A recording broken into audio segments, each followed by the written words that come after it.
And the Lord said unto Abram, get thee out of thy country, and from thy kindred, and from thy father's house, unto a land that I will show thee.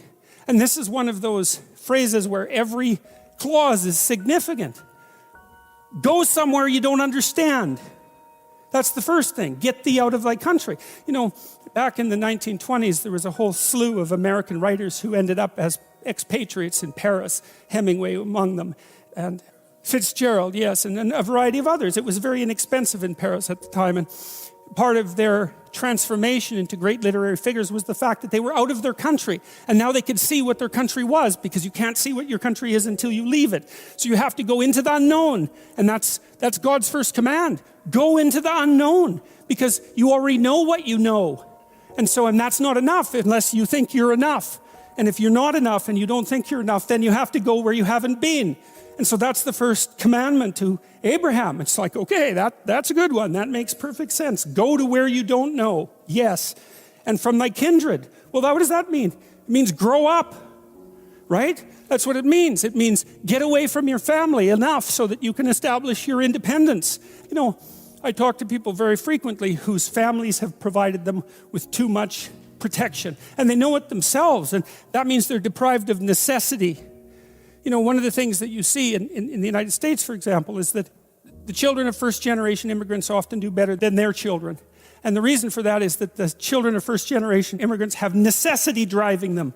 And you don't know how much you need necessity to drive you, because maybe you're not very disciplined. And if a catastrophe doesn't immediately befall you if you don't act forthrightly today, then maybe you never act forthrightly, right? Because the gap between your foolishness and the punishment is lengthened by your unearned wealth, and so you never grow up and learn, and you have to get yourself away from your dependency in order to allow necessity to drive you forward. And that's to become independent and to become mature. And I think part of what's happening in our culture is that the force that's attacking the forthright movement forward of young men in particular is afraid of the power of men, because it's confused about the distinction between power and authority and competence. Like a man who has authority and competence has power as a byproduct, but the authority and competence is everything. And people who can't understand that fail to make the distinction between power and authority and competence, and they're afraid of power, and so they destroy authority and competence. And that's a terrible thing, because we need authority and competence. What else is going to allow us to prevail in the long run? And so you get away from your country, and you get away from your kin and from your father's house, right? And you go out there and you establish yourself in the world. It's a call to adventure. That's what the first lines in the Abrahamic story is, a call to adventure. So, great, unto a land that I will show you. I've been struck very hard by a number of writers, Carl Jung obviously among them. He wrote things like Nietzsche that if you understand them, they just break you into pieces, you know. And one of the things that Jung understood and the psychoanalysts understand, it's one of the most terrifying elements of psychoanalytic thinking. It's very tightly allied with religious thinking, which is that you are not the master of your own house. There are spirits that dwell within you, meaning you have a will and you can exercise a certain amount of conscious control over your being, but there are all sorts of things that occur within you that seem to be beyond your capacity to control. Your dreams, for example, that's a really good example, or your impulses, for example. You might think of those as so foreign from you that you don't even want them to be part of you. But more subtly even, how about what you're interested in, what compels you? Interest manifests itself and grips you.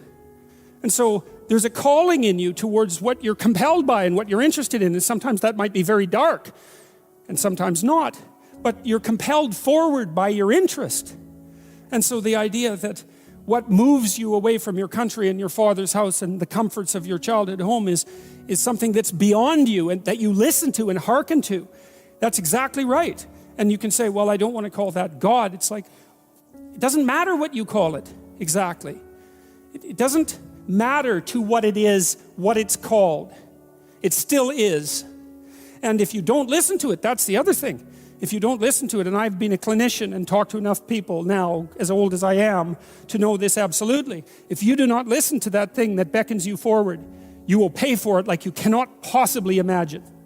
You'll have everything that's terrible about life in your life and nothing about it that's good. And worse, you'll know that it was your fault and that you squandered what you could have had. So this is not only a calling forth, but a warning. Unto a land that I will show thee. And that's it, that I will show thee. And you don't want to be too concrete about this, you know. There's all sorts of new territories that you can inhabit. There's abstract and conceptual territories. If you go to university and you study biology or you study physics or any discipline, you're in a territory, right? You're in the territory that all the scholars have established. And then as you master the discipline, you move out beyond the established territory into the unknown. And that's a new land, right? Maybe it's even a land of your enemies, for that matter. But it's a new land. The frontier is always in front of you.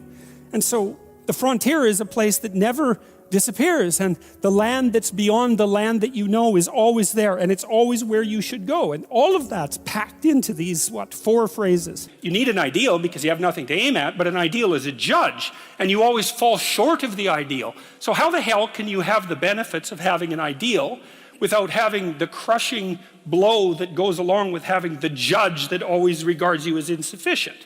So I was trying to work that out in the chapter, and this is something I've had to work out a lot as a clinical psychologist. It's like, well, let's say you need a goal, but we don't want to let your distance from the goal crush you. So you got to set up a goal, and then you got to break the goal down into parts so that you can move towards it and you have a fairly high likelihood of doing it. So that's a bit of practical, I wouldn't say advice, it's because it's better than advice. It's some practical knowledge about how to go about achieving an aim. Set a high aim, but differentiate it down so you know what the next step is, and then make the next step difficult enough so you have to push yourself past where you are, but also provide yourself with a reasonable probability of success.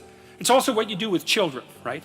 You want to push them because they need to grow up and be more than they are, right? But you don't want to crush them with constant failure. So what you do is aim high and make the goal difficult but proximal.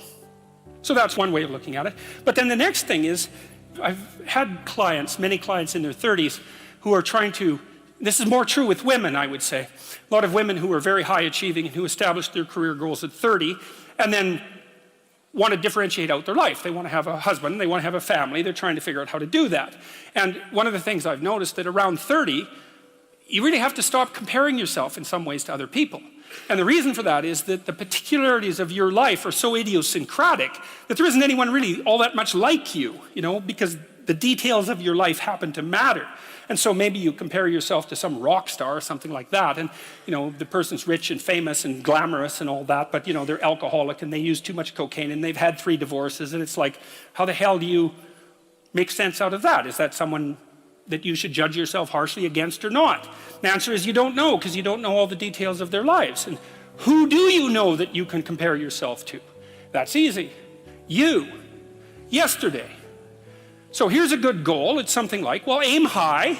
And I really mean that. It's like, and we'll talk about that a little bit too. Aim high, but use as your control yourself. It's like, so your goal is to make today some tiny increment better than yesterday. And you can use better, you can define better yourself. This doesn't have to be some imposition of external morality.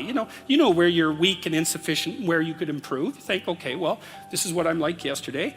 If I did this little thing, things would be just an increment better. And, well, that's a great thing because you get the ball rolling, and incremental improvement is unstoppable. You can actually implement it, and it starts to generate Pareto distribution-like consequences. It starts to compound. And I've seen that happen in people's lives over and over. People write me all the time and tell me that they're doing that, but I've seen that happen in people's lives continually. They make a goal that, the goal should be, how could I conceive of my life so that if I had that life, it would clearly be worth living, so I wouldn't have to be bitter, resentful, deceitful, arrogant, and vengeful.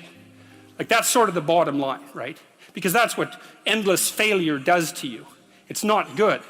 And that's what life without purpose and a goal does to you as well, because life is very hard. So you think, okay, well, I need to adopt a mode of being that would justify my suffering.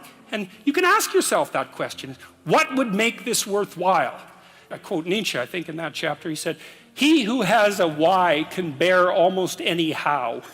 That's a lovely line, man. I mean, it's a lovely line. And it's really worth thinking about. So you think, well, how do I manage all this misery and suffering and futility? It's like, well, I need to figure out what I would have to do in order to make that clearly worthwhile. And so then you have your goal, and then you think, well, I need to move towards that incrementally because I'm kind of useless and can only do so much, and maybe not even that. But all I have to do is be a little bit better than my miserable self yesterday.